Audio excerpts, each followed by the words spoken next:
네, 우리 서로 축복하실까요? 네, 은혜 받으세요. 은혜 받으세요. 은혜 받으세요. 네, 은혜 받으세요. 오늘도 귀한 시간 우리 하나님께서 우리 모든 주의 종들에게 은혜와 평강 주시기를 소망합니다. 사도행전 우리가 3장을 읽었는데요. 3장은 베드로와 요한이 성전 미문에 나면서부터 걷지 못했던 한 사람을 일으켜주는 장면부터 시작이 됩니다. 그 이야기가 3장에서 시작되고 오늘 우리가 읽은 본문 그리고 이어지는 4장까지 후속 이야기가 전개되고 있어요. 오늘 말씀은요, 이 기적 이후에 베드로가 회중들에게 설교했던 내용입니다. 사도행전을 우리가 처음부터 이렇게 보면 2장에 이르러 오순절 성령 강림이 일어나잖아요. 성령 강림 이후에 베드로가 그 의의에 대해서 설교를 하고 또 3장에서 걷지 못하는 분을 일으켜 세운 후에 그 의의에 대해서 또 설교를 하고 이게 베드로가 연이어서 설교하는 것이죠. 오늘 본문은 베드로의 두 번째 설교에 해당할 것입니다. 자, 베드로가 어떻게 말씀을 전하고 있는가 함께 좀 살펴볼까요? 먼저 우리 11절 보실까요? 11절엔 이렇게 전합니다. 나은 사람이 그 앉았던 걷지 못했던 사람이 병이 나았잖아요. 베드로와 요한을 붙잡으니 모든 백성이 크게 놀라며 달려나아가 솔로몬의 행각이라 불리우는 행각에 모였다. 이렇게 전합니다. 이 나음 받은 사람이 맨 처음에 한 건 뭐였죠? 그는 걸었네, 뛰었네, 찬양했네 하면서 성전에서 막 뛰어다니면서 걸으면서 얼마나 기뻤겠습니까? 나면서부터 한 번도 걷지 못했고 다른 사람 걷는 것만 이렇게 지켜보며 살았는데 본인이 걷게 되었으니 얼마나 기뻤겠어요.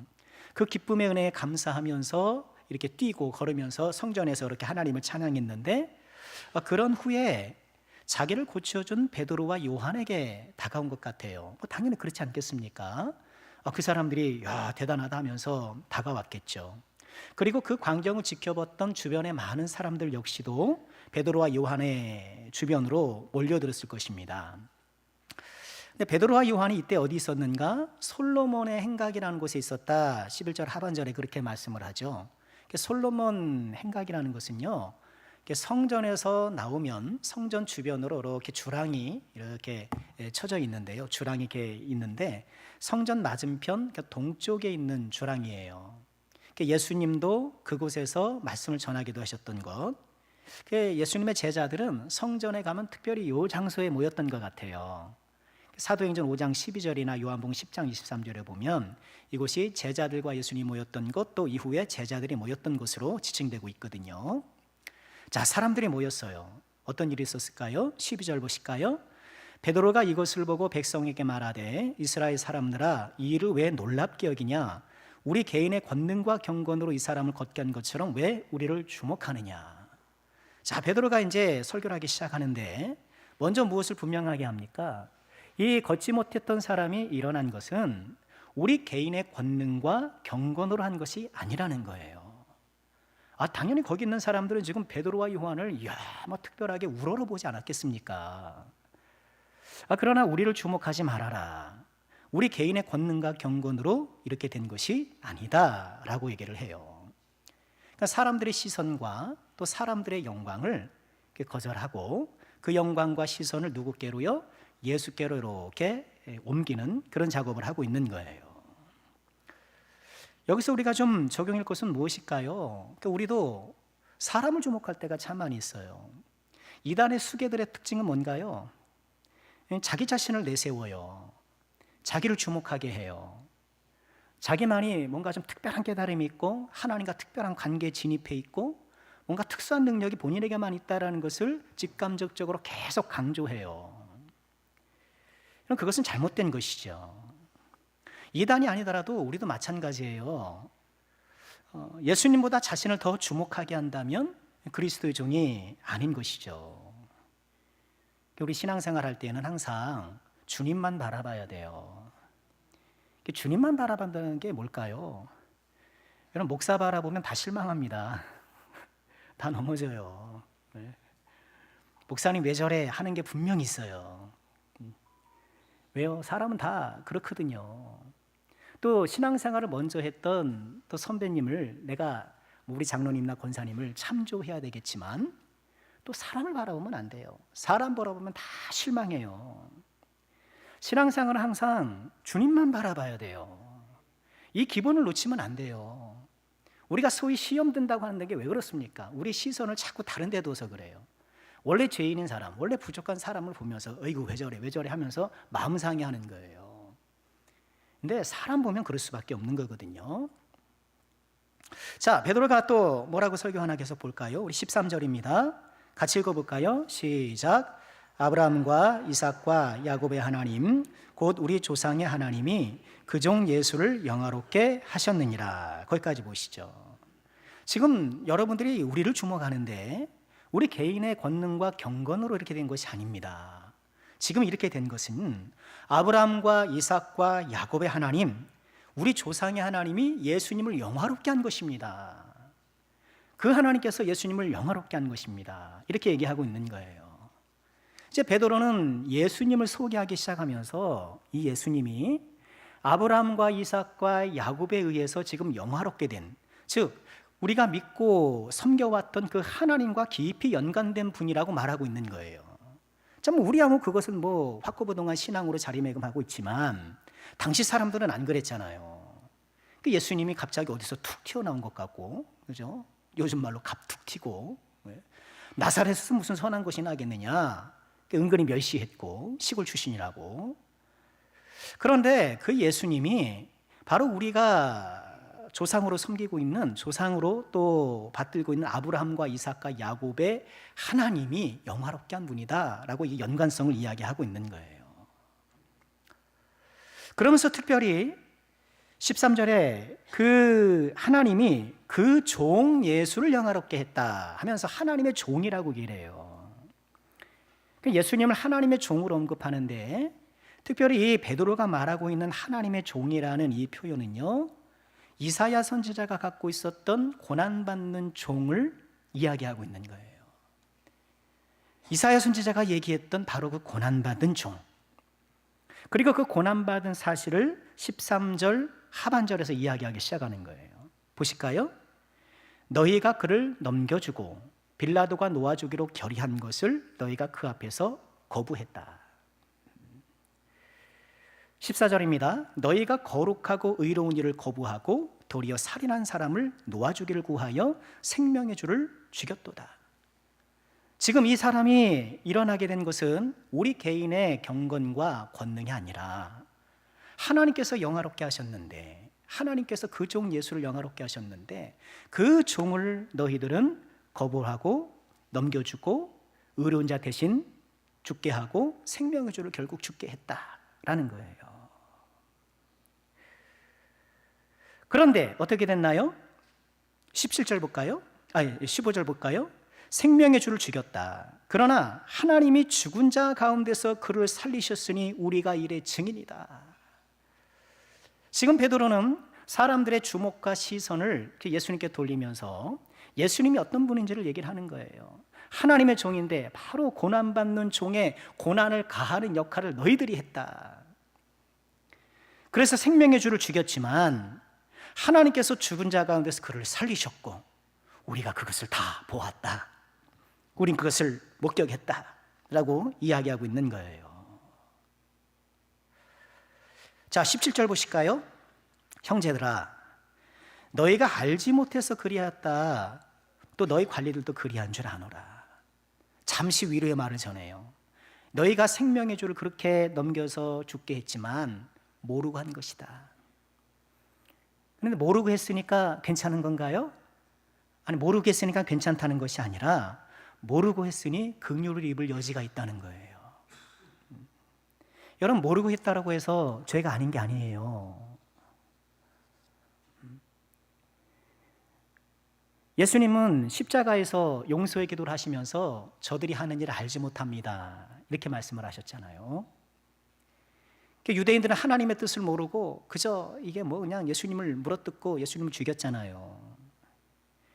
너네가 모르고 한 것이다. 그러니 긍휼의 여지가 있다 라고 이야기하면서, 그러나 너희들은 모르고 했지만 이것은 하나님의 치밀한 계획과 섭리 가운데 이루어진 것이다. 18절 보실까요? 그러나 하나님이 모든 선지자 입을 통하여 자기 그리스도께서 고난받으실 일을 미리 알게 하신 것을 이와 같이 이루었느니라. 너는 아무것도 모르고 그냥 예수님을 죽였지만 그 이면은 하나님의 이러한 세밀하고도 치밀한 계획이 있었던 것이다. 그 하나님의 뜻이 이루어진 것이다 라고 이야기를 해요. 다행이죠, 어떻게 보면. 그죠? 자, 그러므로 19절 보실까요? 같이 읽죠. 시작. 그러므로 너희가 회개하고 돌이켜 너희 죄 없이함을 받으라. 이같이 하면 새롭게 되는 날이 주 앞으로부터 이를 것이다. 그러니 어떻게 하라는 거예요? 회개하라는 거예요. 회개하라는 거. 너희가 모르고 그랬다. 그래서 하나님께서 너희가 모르고 그런 것을 어느 정도 감안은 하신다.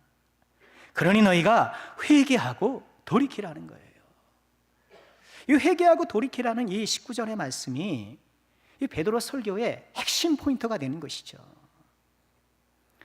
다시 볼까요? 지금 사람들이 걷지 못하는 사람을 일으켜 세운 것을 보고 야, 이게 무슨 일이야? 사람들이 몰려들었잖아요. 여러분 보시오. 우리 개인의 경건과 권능으로 이것을 행한 것이 아닙니다. 아브라함과 이삭과 야곱의 하나님께서 그의 종 예수를 영원하게 하신 것입니다. 그런데 여러분이 그 종을 넘겨주고 악한 사람들과 바꾸고 거절하고 죽게 했습니다. 그런데 여러분 모르고 하신 거예요. 하나님께서 여러분들을 긍휼히 여기십니다. 그러니 회개하십시오. 이렇게 얘기하는 거예요. 여러분 모르고 했다라는 것이 변명이 안 돼요. 모르고 했다는 것이. 모르고 했다라는 것, 여러분 생명의 그 주님께 나아가려면, 하나님의 집에 들어가려면 반드시 회개의 문을 통과해야 되잖아요. 그 회개하지 않으면 그 문에 들어갈 수가 없어요. 내가 몰랐다고 해서 그것이 뭐 어느 정도 정상 참작은 될런지 모르겠지만 그것이 이유가 될 수는 없는 거예요. 예수님을 죽인 자들. 여러분 우리는 실제로 예수님을 그렇게 우리가 직접 죽이진 않았으나, 그죠? 우리도 우리 죄 때문에 예수님을 죽인 사람들이잖아요. 뿐만 아니라 나의 인격과 삶 속에서 예수가 살아 역사하지 못하고 예수가 죽어 있을 때가 있잖아요. 왜 교회 밖의 사람들이, 예수 밖에 있는 사람들이 심판을 면하지 못하는가? 예수님을 죽였기 때문인 거예요. 그의 인격과 삶 속에 예수님이 살아있지 못하기 때문인 거예요. 나도 나의 인격과 삶 속에 예수님이 살아있지 못하다고 한다면 베드로의 회개 촉구에 귀를 기울여야 하는 것이죠. 그러면서 베드로는 회개가 가져오는 영적 유익을 이야기합니다. 자, 19절 다시 볼까요? 그러므로 너희가 회개하고 돌이켜 무엇을 받으라고요? 너희 죄 없이 함을 받으라. 우리가 회개하면 우리 죄가 없어진다는 거예요. 이 없이 함을 받는다는 이 말은요, 씻어버린다는 뜻이래요. 지워버린다는 거예요. 오늘 이렇게 우리가 어디가 이렇게 연필에다 쓰면, 아니 종이에다 이렇게 쓰면 지우잖아요. 근데 요새는 하도 이게 잉크의 성능이 좋아서 잘 안 지워지잖아요. 그죠? 자국이 남고 안 지워지잖아요. 근데 성경 시대에 파피루스는 그 식물로 만든 거거든요. 그것을 이제 잘 이렇게 다듬어 가지고 거기다가 쓰는데, 또 옛날 잉크는 화학 성분이 아니잖아요. 그래서 거기다 깊이 새겨지는 것이 아니라 그림을 그린다는 거예요. 근데 그것은 잘 지워진대요. 그냥 물로 이렇게 싹 하면 지워지고 파피루스를 다시 쓸 수 있다는 거예요. 그렇다는 거예요. 그리고 왜 시내산 금송아지 사건 때 모세가 중재기도 하면서 뭐라 그랬나요? 하나님 용서해 주십시오. 용서해 주시 않으시려면 제 이름을 어디에서 지워주세요? 생명책에서 지워주세요. 거기 지워달라는 것과 오늘 이 본문에 죄 없이 함을 받으라, 이것이 같은 단어예요. 우리 죄를 어떻게 우리는 해결할 수 있을까? 우리 죄를 어떻게 해결할 수 있어요? 오직 예수님의 용서로만, 회개로만 해결될 수 있는 거예요. 여러분 다른 방법이 없어요. 나의 작은 죄든 큰 죄든 모든 죄는 예수님의 피로만 용서받을 수가 있는 거예요. 내가 지은 죄를 다른 것으로 이렇게 상쇄시키거나 다른 것으로 해결할 수가 없어요. 내가 잘못했으니까 이제 내가 좀 착하게 살아야지. 그렇게 내가 선한 공덕을 막 쌓으면은 마음은 좀 편할 수 있죠. 내가 이렇게 죄를 지었었는데 이제는 선하게 사니까 그래도 좀 만회한 것 같고 그래도 좀 괜찮은 것 같은 마음은 있지만 그런다고 죄가 사라지는 건 아니에요. 내가 그렇게 해서 죄가 사라질 것 같으면 예수님이 뭐하러 오셨겠어요? 예수님 뭐하러 오셨겠어요? 다 그러면 착한 일하고 죄에 상쇄되는 뭔가를 제가 쌓거나 노력을 하겠죠. 우리의 크고 작은 모든 죄는 오직 예수님의 보혈로 회개를 통해서만 씻음받을 수 있다는 것을 꼭 기억하세요.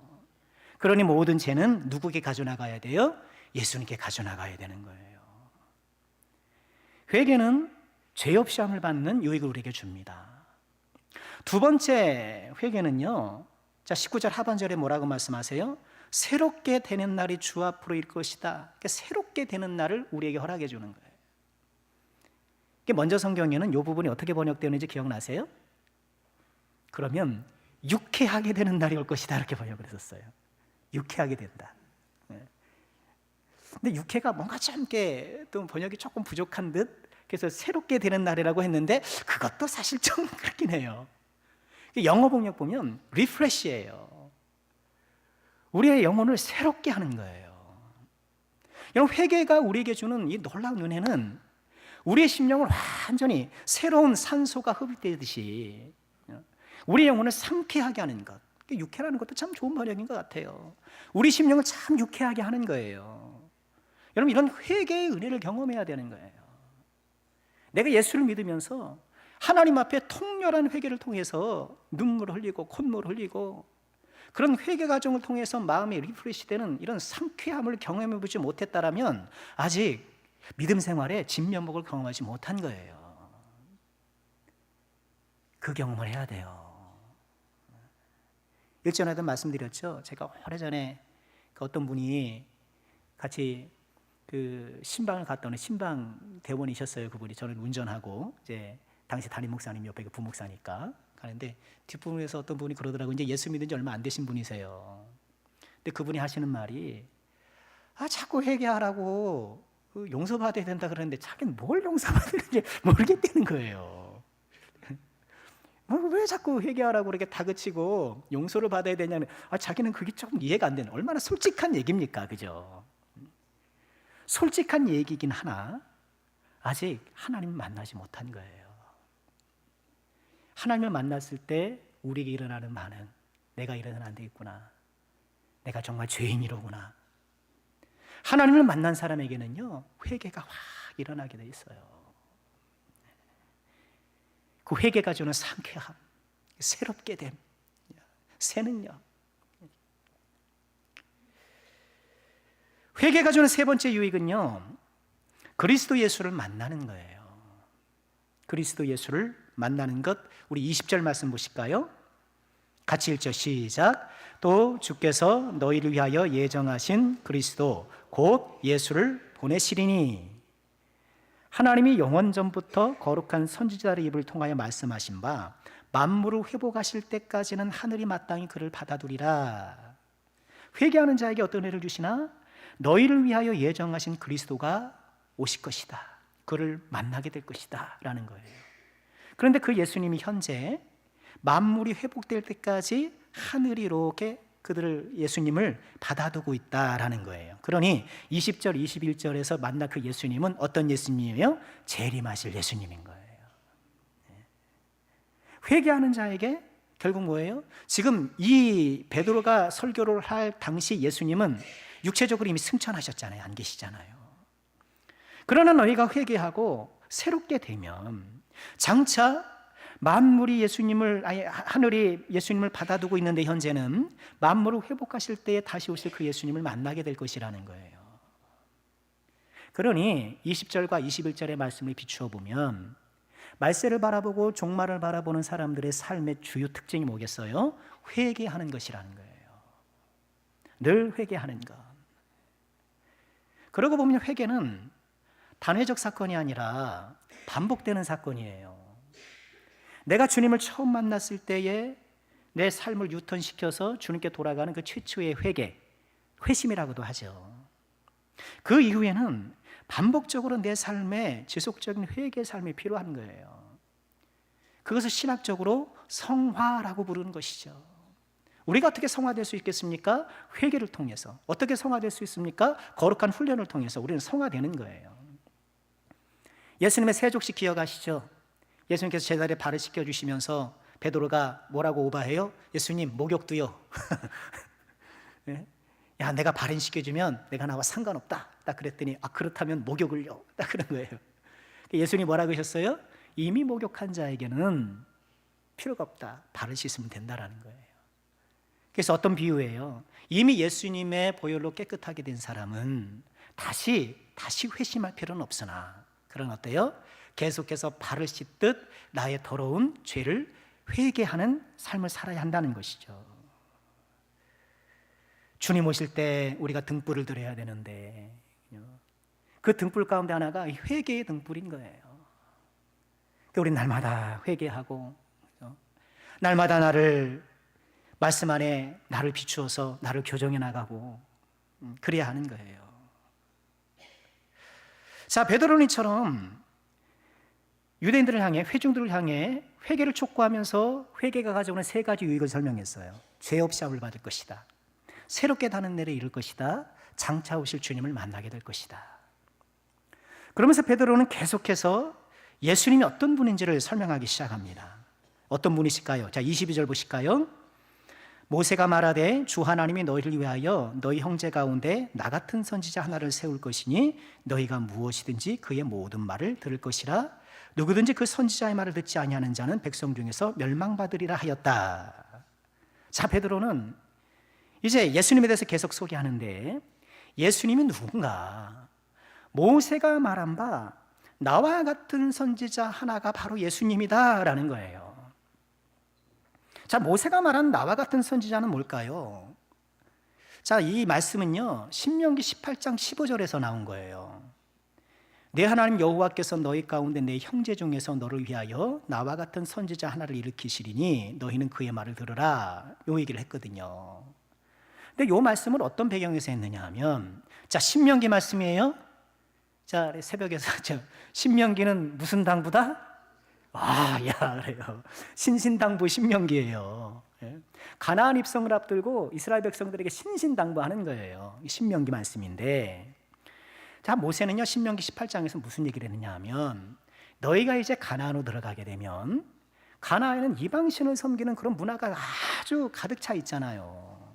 그 가운데 하나가 자신의 미래를 점치기 위해서 기륭을 점치는 그런 사람들이 너무나 많았던 거예요. 신접한 자 찾아가고 무당 찾아가고 이런 사람들을 찾아가는 이런 문화가 너무 팽배해 있는 거예요.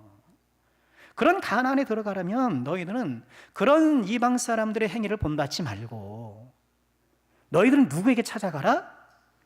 선지자에게 찾아가라는 거예요. 하나님께서 나 같은, 모세 같은, 본인 같은, 나 같은 선지자들을 계속 줄 거니 너희들은 선지자를 찾아가라는 거예요. 즉 말해서 선지자라는 개인을 찾아가라는 것이 아니라 그 선지자를 보내신 누구를 찾아가라는 거예요? 하나님을 찾아가라는 거예요. 그러니 예수 믿는 사람들이 전 보러 가면 되겠어요, 안 되겠어요? 안 돼요. 여러분, 뭐 당연히 그런 분들 없겠습니다만 또 1월 달이라 1월 달이라 여기저기서 막 본다고 말이죠. 그런데 우리는 재미로도 가시면 안 돼요. 목사님 재미로 왜 그걸 합니까? 그래, 할 게 그렇게, 아니 그렇게 삶에 재밌는 게 없어서 그런 걸 재미로 합니까? 다른 재밌는 게 얼마나 많은데. 드라마도 얼마나 재밌는데. 재미라도 그런 걸 하시면 안 돼요. 하나님께 나가서 물으라는 거예요. 자, 그러니 모세가 처음에 이 이야기를 했을 때는 우리가 흔히 말하는 일반적인 선지자들을 이야기하는 거예요. 그런데요, 이런 나와 같은 선지자, 모세와 같은 선지자라는 이 개념이 이제 구약이 끝나고 신약까지 한 400년도 걸치잖아요. 400년 정도 걸치는데 그 신구약 중간 시대를 거치면서 장차 오실 메시아의 성격을 이용하는 것으로 이것이 고착이 돼요. 그러니까 그 시대 사람들이 이제 전 신학적인 발전이 있는 것이죠. 아, 장차 오실 메시아가 어떤 분인가? 아, 모세와 같은 선지자야. 물론 구약 시대에 수많은 선지자가 있었지만 모세의 지위는 아주 탁월하고 독특하잖아요. 그죠? 뛰어나잖아요. 그러니 아마도 다시 오실 메시아는 제2의 모세가 되어서 지금 이방 민족에게 우리가 지배를 당하고 있는 우리를 제2의 출애굽으로 건져줄 거야, 인도해 줄 거야 라는 이런 기대 어린 사상이 딱 생기기 시작한 거예요. 그래서요, 예수님께서 오병이어 기적을 베푸셨잖아요. 오병이어 기적을 어디서 베푸셨죠? 1번 광야, 2번은 없어요. 어디서 하셨죠? 광야에서 하셨단 말이에요. 오병이어 기적을 베푸셨어요. 그랬더니 유대인들이 깜짝 놀래고 요한복음 6장 14절에 이렇게 얘기를 해요. 그 사람들이, 보여주세요. 요한복음 6장 14절. 그 사람들이 예수께서 행하신 그 표적 오병이어를 보고 말하되 이는 참으로 세상에 오실 그 선지자다. 그러니까 누구와 같은? 모세와 같은 바로 그 선지자다. 사람들이 그렇게 봤던 거예요. 그래서 예수님을 그들이 와서 자기를 억지로 임금 삼으려고 해서 혼자 산으로 떠나가셨다. 이렇게 말씀을 해요. 그러니까 이 나와 같은 선지자, 그러니까 지금 베드로는 뭐예요? 너희들이 지금 제2의 모세, 나와 같은 선지자를 기다리고 있는데 너희가 기다렸던 나와 같은 선지자가 바로 누구다? 바로 예수님이다라고 얘기를 하는 거예요. 그러나 그 모세가 아니라 왜? 모세보다 훨씬 뛰어난 분이지만 그들의 그런 인식을 빌어서 그렇게 설명하시는 거예요. 너희들이 말했던 바로 그 선지자, 모세처럼 나와 같은 선지자 누구냐? 바로 예수님이라는 거예요. 또 예수님을 어떻게 소개하는가? 선지자들이 예언한 분이라는 거예요. 선지자들이 예언한 분이다. 우리 24절도 볼까요? 베드로가 계속 설교를 해요. 또한, 자, 모세가 그렇게 나와 같은 선지자를 했던 것 뿐만 아니라 또한 사무엘 때부터 이어 말한 모든 선지자도 이때를 말한 것이다. 사무엘 이후부터.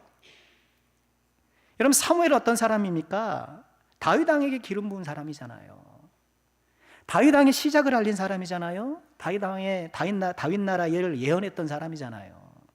그 이후에 모든 선지자들이 궁극적으로 외쳤던 것은 뭐예요? 이 다윗의 나라가, 이 다윗 왕조가 말씀의 토대 위에 올바로 서야 한다라는 거예요. 그러니 회개하십시오.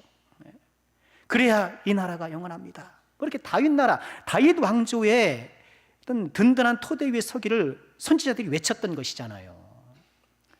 그런데 선지자들이 그렇게 외쳤던 다윗 나라의 든든함이, 그 다윗 왕조가 지금 언제 펼쳐진 거예요? 이제 궁극적으로? 이제 결론적으로 어디서 펼쳐진 거예요? 예수님 오심을 통하여서. 그 사무엘 이후의 모든 선지자들도 지금 예수님의 이때를 위해서 얘기한 것이다. 이때야말로 참 다윗 왕조의 시작인 것이다. 이야기하고 있는 거예요. 세 번째 예수님을 소개하는 내용은 뭔가요? 모든 족속이 복받을 아브라함의 씨라는 거예요. 자, 25절 보실까요? 너희는 선지자들의 자손이요 또 하나님이 너희 조상과 더불어 세우신 언약의 자손이다. 아브라함에게 이르시기를 땅 위의 모든 족속이 너희 씨로 말미암아 복을 받으리라 하셨다. 아브라함에게 말씀하시기를 세상의 모든 족속이 너의 씨, 단수예요. 너의 후손으로 말미암아 복을 받으리라 하셨는데 그 후손이 바로 누구다? 예수님이라는 거예요. 마태는 예수님을 소개할 때 마태복음 첫 서두에서 뭐라 그래요? 아브라함과 다윗의 자손 예수 그리스도의 족보다, 세계다 이렇게 시작하잖아요. 지금 베드로는 이 예수님이 어떤 분이시냐? 너희들이 모세와 같은 선지자 하나를 기다리는데 바로 그분이시다. 사무엘이야 모든 선지자들이 외쳤던 바로 그분이시다. 하나님께서 아브라함에게 마셨던 모든 족속이 말미암아 복을 받을 그 씨가 바로 예수님이다. 이렇게 말씀하고 있는 거예요. 참 베드로가 얼마나 훌륭한지 몰라요. 지금 안진뱅이 그저 남에서도 걷지 못한 분이 지금 일어나서 그 옆에 딱 있는 것 아닙니까? 생생한 산 증인이 옆에 딱 있는 가운데 지금 예수님에 대해서 이렇게 설명하고 있는 것 아닙니까? 자, 말씀을 정리해 볼까요? 나면서부터 걷지 못한 자의 치유 기적을 계기로 베드로는 회중들에게 예수님에 대해서 이야기하기 시작합니다. 나은 사람이 산증인 눈 옆에 있었죠. 예수님은 이사야가 말했던 바로 그 고난받는 종이었는데 하필 너희가 그 고난받는 종에게 고난을 가하는 자들이었다. 몰라서 그랬던 거야. 그러니 회개해. 회개하면 죄가 사해질 것이고 새롭게 되는 날이 임할 것이고 그리고 장차 오실 주님을 만나게 될 거야. 우리 주님이 어떤 분인 줄 알아? 너희들이 그렇게 기다렸던 모세와 같은 선지자, 바로 그 선지자야. 사무엘부터 모든 선지자들이 쭉 이야기했던 바로 그분이야. 너희들의 조상으로 인정하고 따르고 있는 아브라함 모든 족속이 복을 받을 그 아브라함의 씨야. 그러니 그 예수님을 믿어. 그리고 그 예수님을 따라가. 그러면 너희에게 큰 축복과 은혜가 있을 거야. 베드로의 설교인 거예요. 자, 우리는 오늘 말씀의 가장 중요한 포인트, 회개하는 자에게 어떤 은혜를 주시는가? 죄 씻음을 받고 새롭게 되는 날이 오며 장차 오실 그리스도를 만나게 되는 것. 우리도 우리에게 주신 이 놀라운 은혜에 기반하여서 날마다 회개하는 신앙, 날마다 성화되는 믿음으로 장차 오실 주님을 준비하는 우리가 꼭 되어야 되겠습니다. 이 귀한 은혜가 우리와 함께하기를 주님의 이름으로 축원합니다. 기도하겠습니다. 하나님 감사합니다. 베드로를 통하여서 전해주신 그 예수님을 우리가 만나게 하시고 우리가 그 예수님을 믿고 그 예수님 안에서 천국 백성 되게 해주시니 참으로 감사합니다. 늘 예수 안에 나를 돌아보며 회개의 신앙으로 성화의 신앙으로 주님 맞을 날을 준비하는 지혜로운 자들이 다 되게 하여 주시옵소서. 하나님 아버지, 오늘 하루도 복된 주님의 날 예배하며 하나님 섬기게 해주시니 감사합니다. 오늘 주신 은혜에 힘입어서 또 저 세상 나가서 하나님의 뜻을 위해 살아가는 주의 종들이 다 되게 하여 주시고 주님의 능력 가운데 승리하도록 역사하여 주옵소서. 주님께 감사드리옵고 예수님의 이름으로 기도하옵나이다. 아멘.